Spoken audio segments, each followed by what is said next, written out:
नमस्कार, आप देख रहे हैं नेशन न्यूज 18।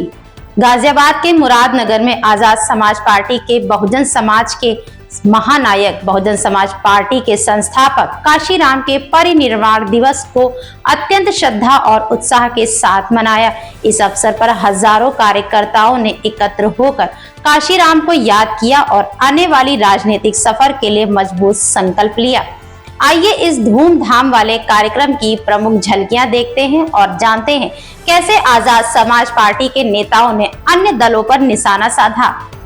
गाजियाबाद जिले के मुरादनगर में आजाद समाज पार्टी ने बहुजन नायक काशीराम के परिनिर्वाण दिवस को यादगार बनाते हुए भव्य श्रद्धांजलि समारोह का आयोजन किया।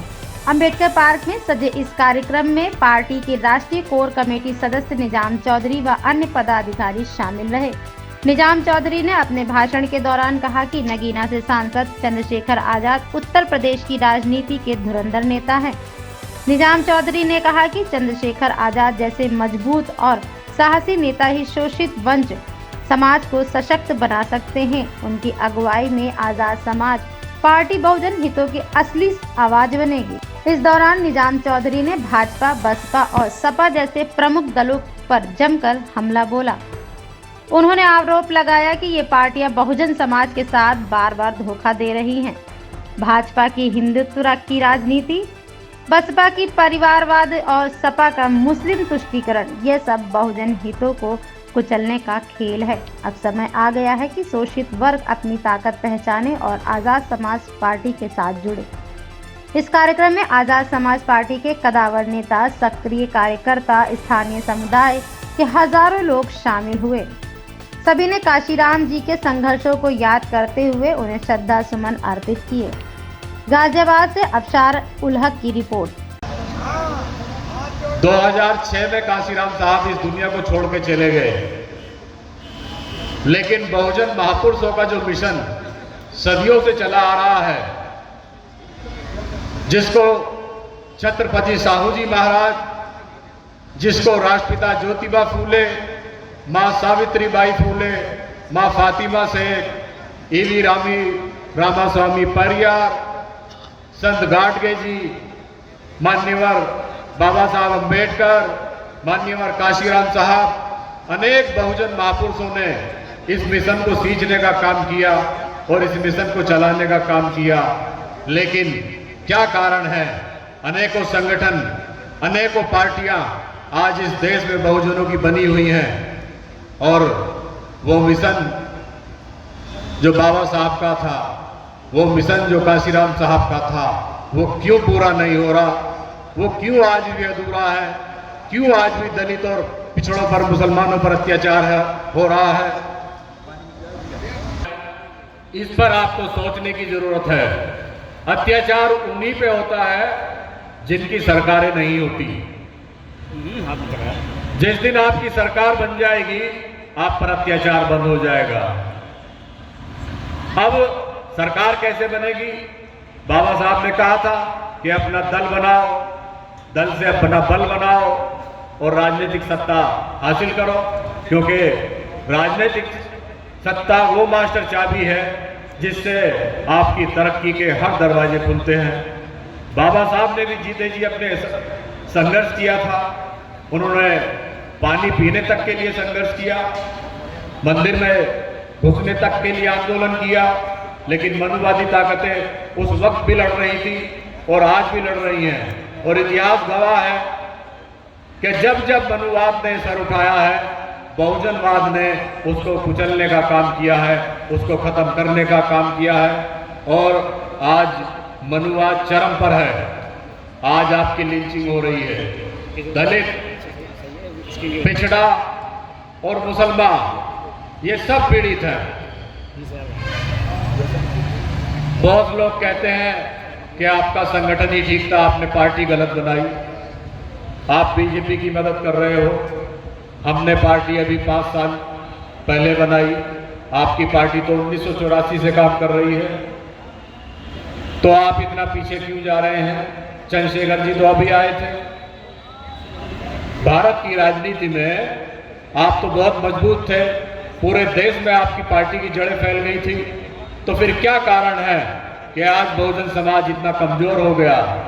क्या कारण है कि जो पार्टी अपने बल पर सत्ता हासिल करती थी वो आज एक विधायक पर रह गई? हम अलग रास्ता बंद करने को तैयार हैं। हम बसपा और असपा को एक करने के लिए तैयार हैं।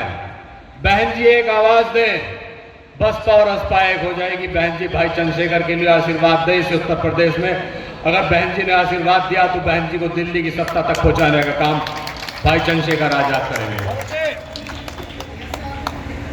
लेकिन वो जो काम काशीराम साहब का था वो बंद हो गया।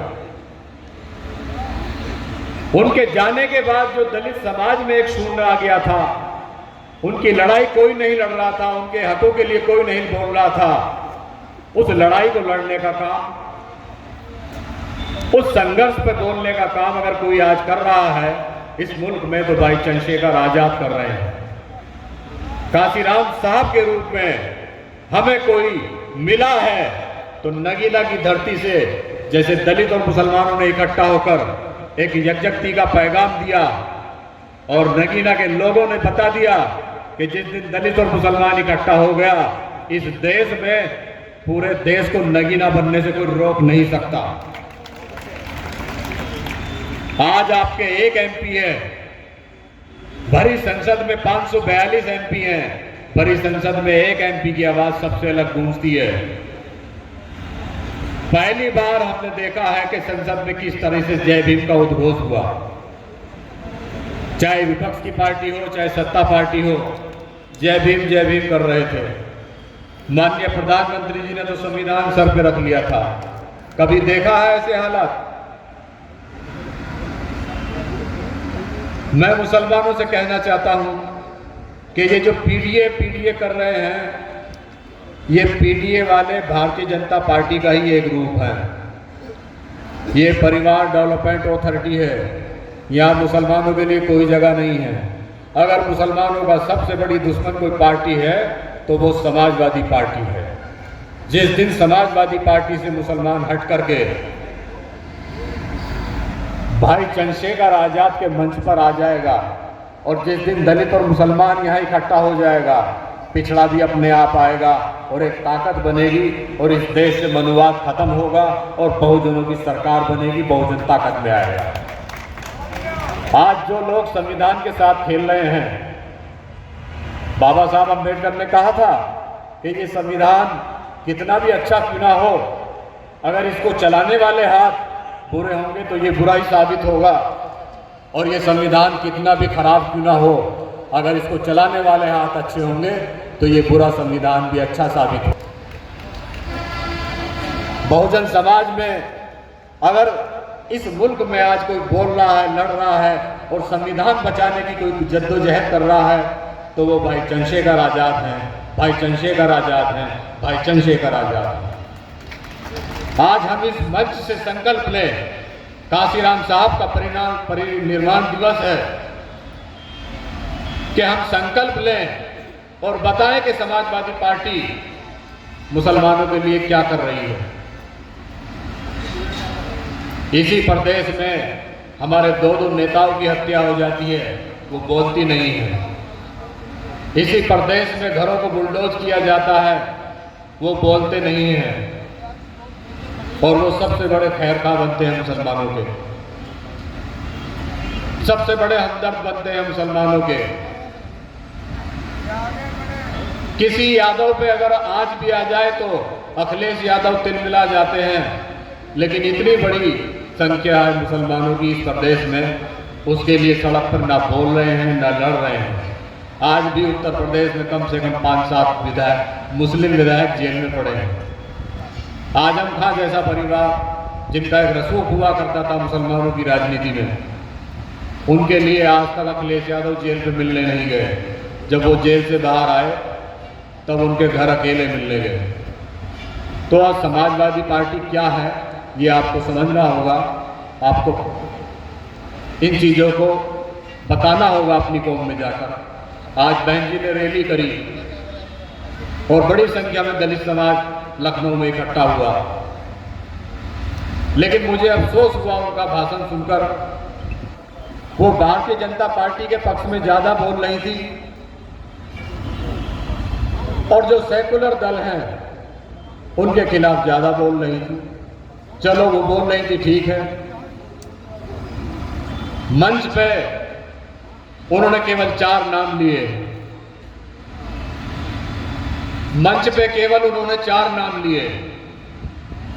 अपने भाई आनंद कुमार का कि ये पार्टी को बहुत अच्छी तरह से सींच रहे हैं, चला रहे हैं। अपने भतीजे आकाश का कि ये भी पार्टी को समझ रहे हैं। और पार्टी के राष्ट्रीय महासचिव सतीश चंद्र मिश्रा का और सतीश चंद्र मिश्रा के बेटे का, जैसे उनका बेटा बहुत बड़ा लीडर है इस हिंदुस्तान का, इस प्रदेश का, बहुजनों का, उनकी पार्टी में कई सारे मुस्लिम बड़े नेता हैं। बाबू मुनकाद अली राष्ट्रीय महासचिव हैं। एक मुसलमान का नाम लेने में बहन जी को दिक्कत होती है मंच से। वो ब्राह्मणों का नाम ले सकती है, वो अपनों का नाम ले सकती है, लेकिन मुसलमानों का नाम नहीं ले सकती। आज यदि बहुजन समाज पार्टी अपने सिद्धांत पर होती, अपने मिशन पर होती, तो आज उसका हश्र ये नहीं होता कि वो एक विधायक पे टिक जाती। आज आजाद समाज पार्टी का हमारी का एक MP है। हमारी पार्टी को लोग छोटा पार्टी कहते हैं, छोटी पार्टी कहते हैं। कोई वक्त था जब भारतीय जनता पार्टी भी छोटी पार्टी हुआ करती थी, और इंशाअल्लाह एक दिन आएगा आजाद समाज पार्टी इस देश की सबसे बड़ी पार्टी बनेगी और भाई चंद्रशेखर आजाद बहुजनों के, अक़लियतों के, पिछड़ों के, मुसलमानों के बहुत बड़े नेता बनेंगे। मैं अपनी बात यहीं खत्म करता हूं। थोड़ा वक्त आपका 10 मिनट और हमारी पार्टी के जो राष्ट्रीय महासचिव हैं।